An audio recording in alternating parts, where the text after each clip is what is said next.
கருமத்துத்தி கண்ணனையா அவர்களுடைய நினைவு அறக்கட்டளை சொற்பொழிவுக்கு வருகை வந்திருக்கக்கூடிய பெருமக்கள் அனைவரையும் வரவேற்பதிலே மகிழ்வடைகிறேன். எங்கள் கருமுத்து கண்ணனையா அவர்கள் தமிழகம் மட்டுமல்லாமல் உலகெங்கிலும் இருக்கக்கூடிய மக்கள் போற்றக்கூடிய நிலையில் வாழ்ந்தவர். வையத்துள் வாழ்வாங்கு வாழ்ந்த காரணத்தினாலே வானுரையும் தெய்வத்துள் வைக்கப்பட்டிருக்கக்கூடிய பெருந்தகையாளர்.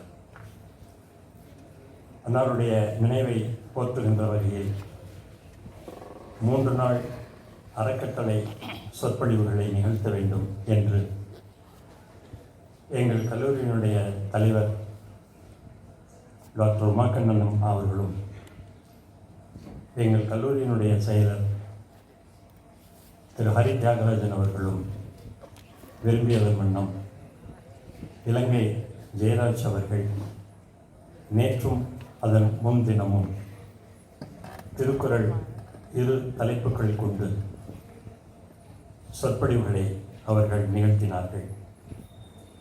இன்று 3ஆம் நாள் மிக எல்லோரும் மனம் கொள்ள வேண்டிய, கருத்தில் கொள்ள வேண்டிய ஒரு தலைப்பு, தொகுத்தார்க்கும் துய்த்தல் அரிது என்பது. இந்த இடத்துல ஒரே ஒரு செய்தி. எங்களுடைய கலைத்தந்தை கருமுத்து தியாகராஜ செட்டியார் அவர்கள் எப்பொழுதும் மனதிலே வைத்து கொண்டிருக்கக்கூடிய ஒரு குரலாக, அவர்கள் விரும்பிய குரலாக இந்த குரல் இருந்தது என்பதை எங்களுடைய கண்ணனையா அவர்களும் எங்களுடைய ஹரி தியாகராஜன் ஐயா அவர்களும் சொல்ல நாங்கள் கேட்டிருக்கிறோம். விதி அதுதான் எல்லாவற்றையும் நிர்ணயிக்கும் என்ற அந்த செய்தியை வள்ளுவப் பெருந்தகை எவ்வாறு கூறியிருக்கிறார் என்பதையும், அந்த விதியை வெல்வதற்கு ஏதேனும் வழி இருக்கிறதா என்பதையும் நம்முடைய சிறப்பு அழைப்பாளர் இலங்கை ஜெயராஜ் அவர்கள் இன்று நம்மிடையே உரையாற்ற இருக்கிறார்கள்.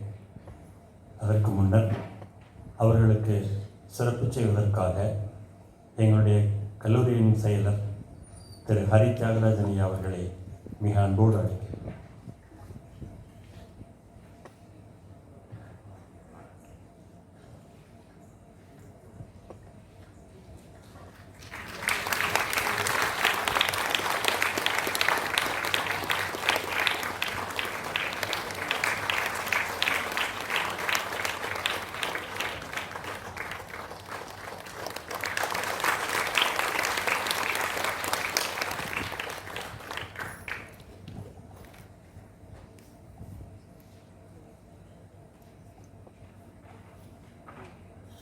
பெருமக்களே,